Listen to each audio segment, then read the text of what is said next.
Hey there, welcome to the CMMC Compliance Guide Podcast. I'm Austin. And I'm Brooke. From Justice IT Consulting. We're here to help businesses like yours navigate CMMC and NIST 800-171 compliance. We're hired guns getting companies fast-tracked to compliance. But today, we're here to give you all the secrets for free, so if you want to tackle it yourself, you're equipped to do so. If you're struggling to figure out how to afford compliance, you're not the only one. Small businesses across the country are asking the same thing. How can we do this right without draining our budget? In this episode, we're wanting to cut through the noise and show you how to stay compliant, secure, and stay on a budget. All right, Brooke, you ready to tackle today's episode? Always. All right. Well, this is probably our most frequently asked question, concern, complaint. There's a lot of things. I'd probably label it as a complaint, really. Yeah. Sometimes it's a question that it's concealed as a question, but it's actually a complaint. Yeah, Exactly. I'm going to tackle why CMMC or compliance to the NIST 800-171 standard is so expensive, even for small businesses that try and follow the rules exactly. Yeah, the compliance isn't really just about checking the box. It's not about going through all the complex things you have to go through. That complexity is not necessarily just what makes it expensive. That's definitely part of what makes it expensive. But it's about the ongoing mandated management and monitoring that you have to do, which is documentation, which is part of that too. So, but it's all that. It's the mandated ongoing things that you have to do that make it so expensive. So you can't just go through and put some things in place and check a bunch of boxes and say, I'm done. You can, once you get assessed, say, here's my score, I passed, we're good for another 3 years. But guess what? During that 3 years, you still have to monitor and log. You still have to manage everything. You still have to update your documentation. And part of those are, hire new employees. You have to document that you actually screen them and all that fun stuff. So that's what makes it expensive, is all the things you have to do on an ongoing basis. There are other things that make it expensive. One of those other things is going to be all these solutions that you're able to use. If you put CUI in the cloud, for instance, you're going to need to use a FedRAMP moderate authorized or equivalent provider. And so guess what? Those are not cheap, because that is not a cheap process to go through, and it costs companies generally $250,000 and up to go through that. Those are the kind of things that make it expensive: the ongoing management and everything, and the kind of services that you have to have. If we could kind of tie it into like a real life scenario that people might understand, it's like if you are mandated to do maintenance on your car, but all of the manufacturer recommended maintenance. So you got to replace your coolant fluid. You have to mark when it was done and document it. You have to do all your oil changes and do your oil filter change and mark when that was documented. You have to keep track of everyone that worked on it and then make sure that they are kept track of as well. And so, but it's all those equivalent things, but for like a computer network, right? So, absolutely. And all those things are much more expensive than coolant fluid or antifreeze or something, right? Going through your car analogy, you have to get the OEM parts. You can't get the third-party parts, that are a lot cheaper, right, and probably made in China. Yeah, but you can't get you have to get the OEM parts, and if there's not an OEM part, if it's you have to get the DEX fluid. You can't the OEM fluid. You can't go get whatever cut rate stuff off the shelf that's a lot cheaper. You have to get what is okayed and blessed to be able to use on that car. So yes, that's a good analogy. Segueing in something you mentioned earlier, it's why you can't just buy something and set it and forget it. Like there's all these things you have to do and prove that you've done on an ongoing basis that you don't necessarily see in other compliance standards you've been held to in the past. Like I think the quality audits and certifications are something that our customers typically are familiar with. Yes. And I'm not saying they're not strict or stringent, but CMMC compliance just takes it a step further. It takes it a step further than most compliance standards, frankly. I think it takes it a few steps further. But yeah. Yes, it, yeah. it does. And so it's familiar to you in that it's compliance that you have to adhere to, and it's similar to other standards, but it's the cost of maintenance, the cost of ownership, if you will, of that car that really makes the price go up. and why you can't just buy something off the shelf and be done with it. Yeah, I can't tell you how many times I've heard for our ITAR or ISO 9001 or whatever it is audit, it's only like $5,000. Why is this one so expensive? Because they don't have nearly as much to go through, and they don't have nearly as much of a assessment process that they have to follow verbatim. It's not nearly as detailed. So another question that we get semi-frequently is about cage codes and combining businesses. Oftentimes, maybe some private equity or something that comes in and buys existing businesses with existing contracts, and then they're faced with trying to get the whole entity compliant. But with that, they have the problem of their sub-entities being separate cage codes and historically separate businesses. The question we get frequently is, can we combine or reduce compliance across those businesses to reduce costs, kind of get economies of scale? So you can. I mean, if you've got several companies, company 1, 2, 3, and 4, and they all have varying different amounts of government contract work that they do or subcontract work. Depends on how they're doing business. If they're doing business as individual entities, they have to be assessed as individual entities. They can share some services through the parent company as long as you configure it properly. But when you start mixing and matching everything, then that's when it gets a little complex, and you have to figure out where your boundary is. So you can share some services, say some VDI services or something like that the parent company is gonna host. Then that's perfectly fine. But you do have to configure it right, make sure it's segregated, and all that kind of fun stuff. Because if they're separate environments, they're separate environments. You can't just commingle them all unless you want them all to be assessed as one. So which might impact your contracts and your cage codes. You have to be assessed under the entity that you have the contract under. If you have the contract under each company 1, 2, 3, and 4, then you have to be assessed company 1, 2, 3, and 4. But like I said, the parent company can have some services that they share between those, as long as it's configured properly. Just doing that doesn't necessarily make them a cloud service, a CSP. And that's something that you'll want to make sure you get an assessor that understands that technical configuration, because that matters as well, picking your assessor when you're going to do something like that, because that's not something that everyone always understands, Yes. And so you might have one assessor, like I remember from Seek West, he was explaining how he would think that's fine, and I've heard other people, not necessarily on stage, but have said that no, that's a CSP now, the cloud service provider, and you can't do it. So, there's some of these things we're saying just should be, cautioned with the fact that assessors are where the buck stops, and you need to make sure you interview your assessor and pick them that are right. Make sure they're right for your business, and they understand the type of technology. Obviously they can't do a lot of consulting. No, they can't. But they can answer questions. Right. How they go about assessments and all that kind of fun stuff, and what their experience is. So things you might want to ask is, like, if you're a machine shop, have you certified machine shops before? Make sure they understand the business type. Like us, we're called an MSP, and so when we're interviewing our assessor, one of the things that assessors options, one of the things that we've asked is, have you done MSPs before? Because it's quite different. 99.999% of them say no. Right. Yeah. So, because you just don't want to hitch your wagon to someone who's just not going to do any favors. Not that they should shortcut or not hold you to the standards, but they need to be able to understand what they're assessing. Absolutely. Yeah.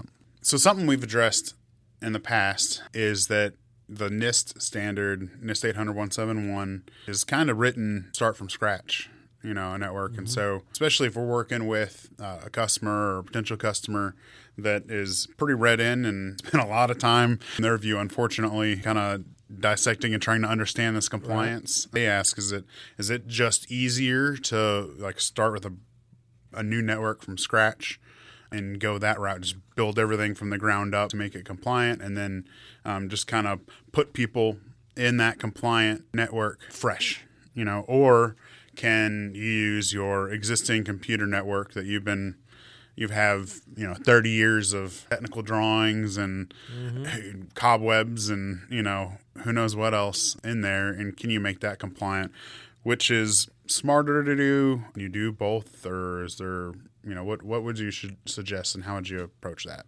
Well, in general, just from a 50,000-foot view, you can say, yes, it's a whole lot easier to put a new system in place and then put your CUI, your CMMC workflows in there and in an Enclave type of setup and just do that and make it fit. That is definitely easier than re-engineering your corporate network to make everything fit. However, that doesn't always work. And you also have to worry about your CUI that you already have on your systems. Really what you need to do is you need to do a gaps analysis, do a CUI data flow diagram, figure out where all your CUI comes from, where it goes, figure out what's currently happening, right?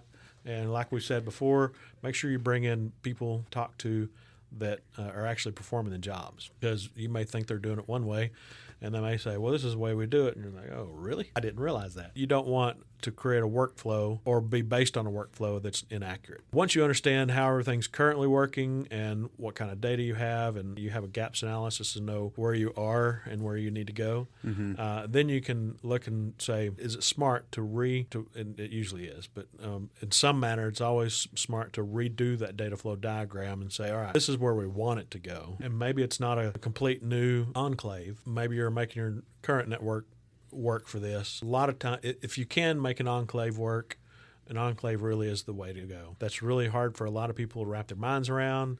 It's hard for people to wrap their minds around the fact that I'm going to have to change my workflow. It's better to do that. It's cleaner to do that. So the answer is yes, it's better to start from scratch, but you need to do your research, your gaps analysis and data flow diagram and everything, and figure out where you are and where you need to be and how you can work, how you're able to work. One thing that we see a lot is that Enclaves are a little, they're great in theory, and that should probably be a goal whenever you're starting to design something. Is like, well, can we, put this in its own little segmented, walled off garden and keep all our COI there, especially in smaller manufacturing environments. We find it typically pretty hard to do. Really, why I'm bringing that up is just to say that you had mentioned doing the gaps analysis first. It's really hard to address compliance without really seeing where you're at and really putting some effort into that. I think we've talked about it before, but people just want to download a SSP template and then implement it, or get a quote from somebody and then just buy compliance. And it just doesn't work that way. And you should really start with a gaps analysis, some sort of diagnostic, as to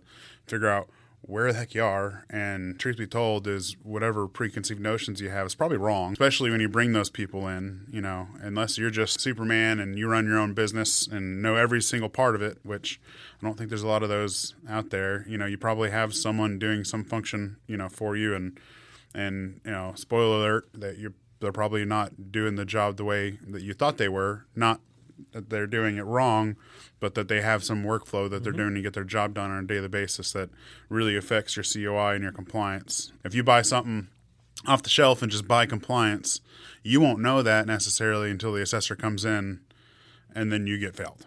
One of the things that us as an IT services provider, or a MSP, managed services provider, one of the things that we do is to really understand an environment, we do some sort of gaps assessment, some sort of assessment to figure out what all really is there, because every single time that you say, just simple stuff, how many computers do you have? How many servers do you have?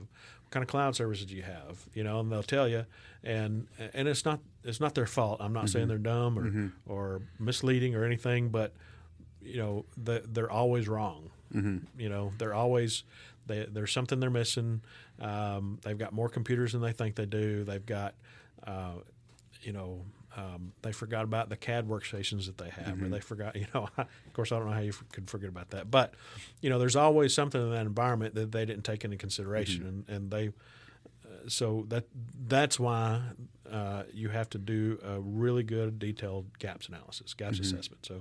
And we actually implement this in our daily business. So, for example, like we manage backups for a lot of customers. And so we don't just install the backups and then, we've installed them, they're good. We just know it's happening. Or even the logs, whenever they show completed and successful, we don't just go, cool, we're set. even though we have all that technology, and we do have some pretty cool technology that'll will go in and test it automatically for us, it just doesn't require any human effort. And so we have a lot of air handling and fail safes to make sure that it happens correctly. But still, at the end of the day, we go in and we have frequent tickets to go actually manually check the backup with a human person and make sure it works, because despite all of that, what we think's happening sometimes isn't. Right. Some configuration somewhere messes it up, and we have to make sure we have to go fix the backup. Or maybe it just got corrupted. Right. And so without that physical checking, this system and process that we've designed that we thought was working, it turns out isn't, and we did that through what? An assessment. And that's all those are, right? Yep. Another popular question that we get asked is about the physical segmentation of devices. So the question is, do we need to buy separate laptops or hardware for users handling CUI? I mean, if you want to make it easy, you can have a completely separate workstation in an enclave, and they have to use that workstation. And that way, this is one of the clean environments where we're talking about, create an enclave, use that workstation in the enclave to deal with CUI, and machine outside the enclave, you don't. It doesn't touch it, doesn't get anywhere near it. And so, sure, but it gets a little messier than that. Like I said, an enclave isn't always the best fit for everybody. So you can use things like virtual desktop infrastructure to help out, as long as, you can use that as long as it's configured right. You can't copy and paste, no drive mappings, no printing, no screenshotting, stuff like that. That's configured right. You can use VDI. So you can use things like that to help you out to where you don't have to double up on all your equipment. But that said, again, it depends on your work environment. Depends on what you're doing. People really like to talk about, just put an enclave in place and just put like 4 machines in there, or 10 or 20 or however big your organization is, just whatever that smaller percentage of your machines are, they go in that enclave and that's it. And that's great. It just doesn't work as cleanly for everybody. Which, not to say it again, but that's why, your designing of your SSP and your processes and your systems and having all those stakeholders at the table really matters, because, it's, when you implement that enclave, it's the little details that throw the wrench in the in the system, Right. that, and then if you poke some holes in your enclave, then it all goes up in fire, because that's the whole point of an enclave, right? If you poke a hole so you can get in and grab some data and bring it out, and guess what? You just brought that stuff in scope, right, into that. Or expanded the enclave, but however you want to phrase it, but you just brought that stuff into scope instead of keeping that enclave scope. The scope. Right. So it's easier just to address it beginning of the process, rather than implement all this stuff and then figure out later that you got to redo a whole bunch of stuff. Yeah, and again, this is the larger the environment is, it's a lot easier to implement an enclave. It's a lot easier to do a lot of these things, because you have people separated doing different things. You might have an HR person, you might have an accounting person, you might have the CEO who nobody lets touch any data, not just kidding, but which may be accurate. But you have people that don't need to touch the CUI data. But when you get to a small organization, that HR and accounting person, may do some other things, and they need to have access to a level 1 network, for instance, or it might just be the owner who does the accounting, and they outsource the HR or whatever. And so that's not a concern, but they do some of the accounting, and they also need to touch the CUI. So the smaller the organization gets, the harder this is to implement and create an enclave and separate everything out like that. Which it all ultimately leads back to scoping, It does. And so I think that you and Stacey just did an episode over scoping, so that might be a good place to check. There you go. On whether you need physical separation of devices and stuff like that. So it's all around your CUI flow and scoping. Right. On to the next question. Can a C3PAO or assessor give you advice before their formal assessment to help them get ready? Well, the simple, straight answer is no, they can't. The other answer that I'll give you is, yeah, absolutely, they can do that. but then they can't assess you. So, which either way, that advice is consulting, giving you any kind of indication of how you can cover certain controls or whatever. That's consulting. Code of professional conduct is very clear that you can't do an assessment and give any consulting. If they give you any consulting at any time before that, they can't do your assessment. So it's not like, well, that was 3 months ago. Right. So they just can't do it. They've said no, you can't get consulting from the same person you get an assessment from. Same person or the same company. Yeah, I think they do that because of ethics, and they're just trying to remove any possibility of a conflict of interest. So I completely understand that, but it does present a bit of a tricky situation for someone that's trying to hedge risk. I think that's where interviewing your assessor really, you can't get the consulting from them, right? But if you can interview them and make sure they've worked with businesses in the past and types of technologies, that might give you some indication on whether they understand your environment. That's probably the best thing you can do. And if you're super risk adverse, I guess you could hire an assessor, right, for consulting, and then they wouldn't be part of the pool of available assessors to assess you. But the problem with that, I think, is that the assessor you hire might have a different opinion. Yeah, the assessor you hire might have a different opinion. Yeah. They should pretty much be on the same page because of the CAP, the CMMC assessment process. But at the end of the day, some of it is based on opinion or how you figure a problem out, I guess. There may be some differences of opinion about how things are done. There shouldn't be really too much, but people are people, and there's going to be. Which I think is why we try and lean on accepted practice, general accepted thoughts, and the CMMC, the town halls give a lot of guidance. There's nothing authoritative except for the authoritative documents, of course, but we really lean on best practice, if you will, for that reason, because it's the safest bet. And you can certainly take the documents to bat and argue with an assessor, but sometimes it's easier to go the path that has least resistance. It is, but also along with that path of least resistance, you're going to have documentation to back it up. So you can say, here's my documentation, this is how it works. If you disagree with an assessor, you're going to have to really know your stuff and say, look, here's all my documentation, here's all the supporting documents.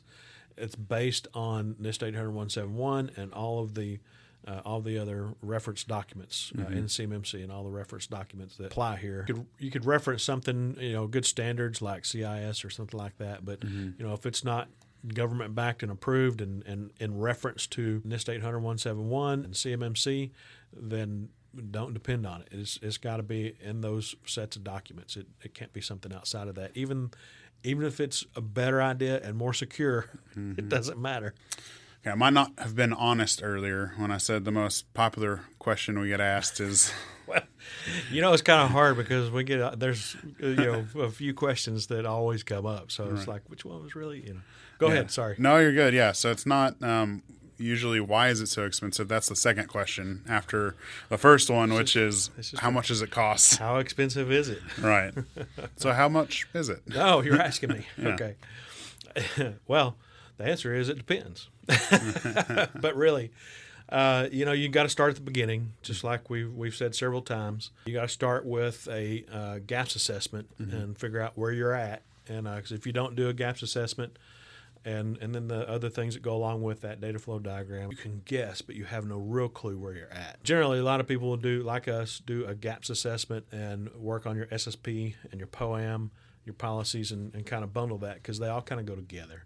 You can do them different and separately in separate stages, but it just makes sense to bundle all those together.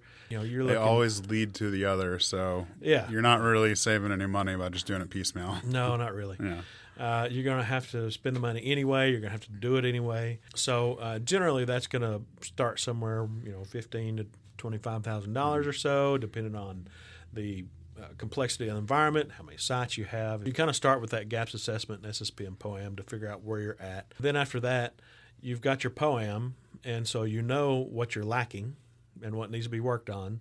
And so from that POAM, you can group those assessment objects or those controls or whatever. You can group those into different projects and figure out what those projects are. If you need to, of course, you can figure out however your data flow diagram looks now, what you want it to look like, and you can kind of design your environment and come up with projects. It really depends. Those could be $40,000, they could be $100,000, they could be less, more. They're all over the place. So it really just depends on what you've come up with on a POAM to have to do. It also depends on scope, how you've scoped it. Are you restricting yourself to an enclave, or are you able to do that?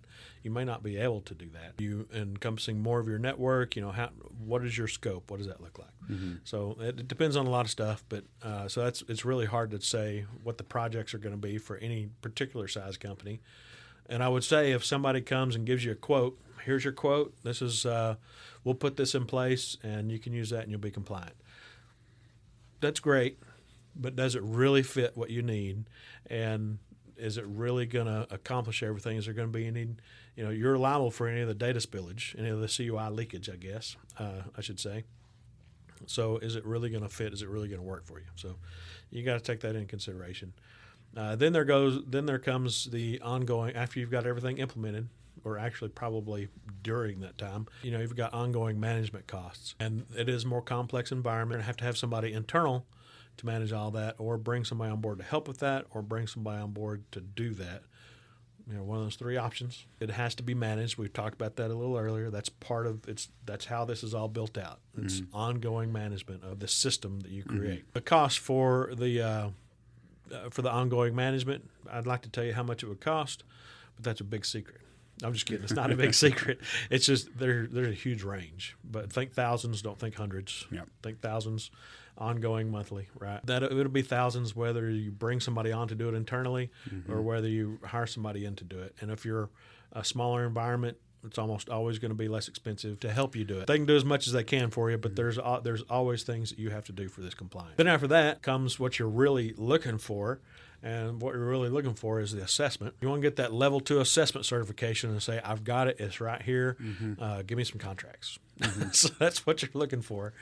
So those assessments, I was pretty confident in the price. I was pretty confident in the starting price a little while back.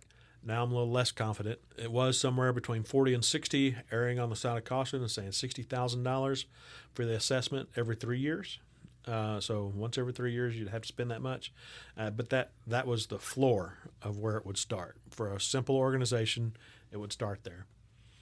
I've heard that there's see-through PAOs that are doing for less than that. And again, you just need to do your due diligence and do your interviews and make sure you understand. If you hire a service provider like us, you do need to do the same thing. But you need to interview your see-through PAOs, make sure that they can do the job, understand the job. So you may be able to get one for less than the $40,000 to $60,000 floor. But I wouldn't bet on it, and I wouldn't tell you to budget for that. I would tell you to budget at least $40,000 to $60,000.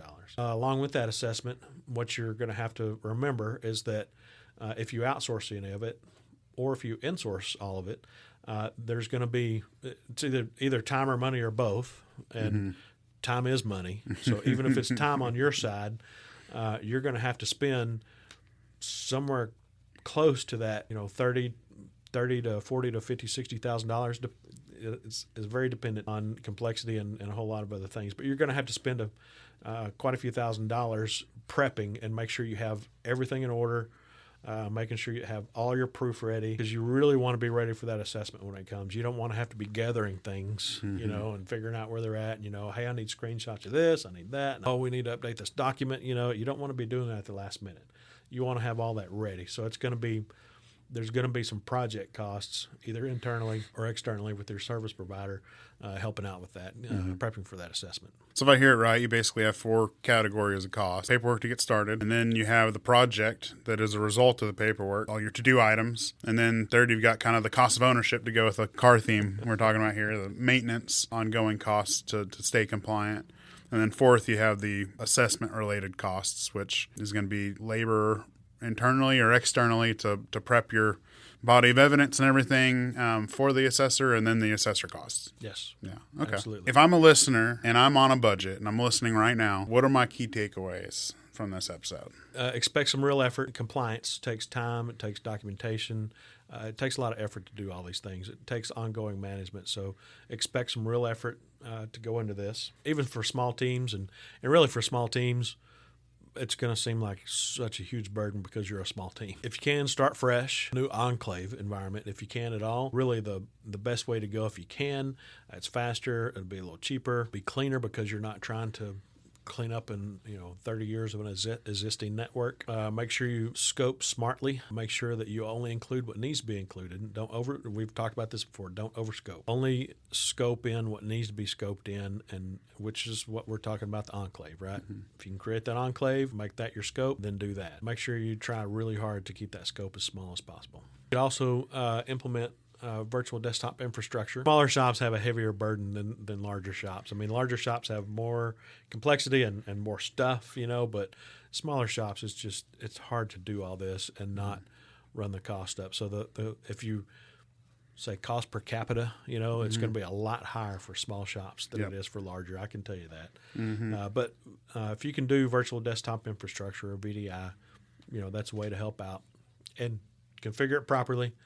Maybe that's another episode. I know we've talked about it before, and we actually, I think, talked about it earlier in this episode. Don't expect any help from assessors. They can say, yeah, you failed here, here, and here. And you can say, well, why did we fail? Well, you failed because of this. Well, what can we do to fix that?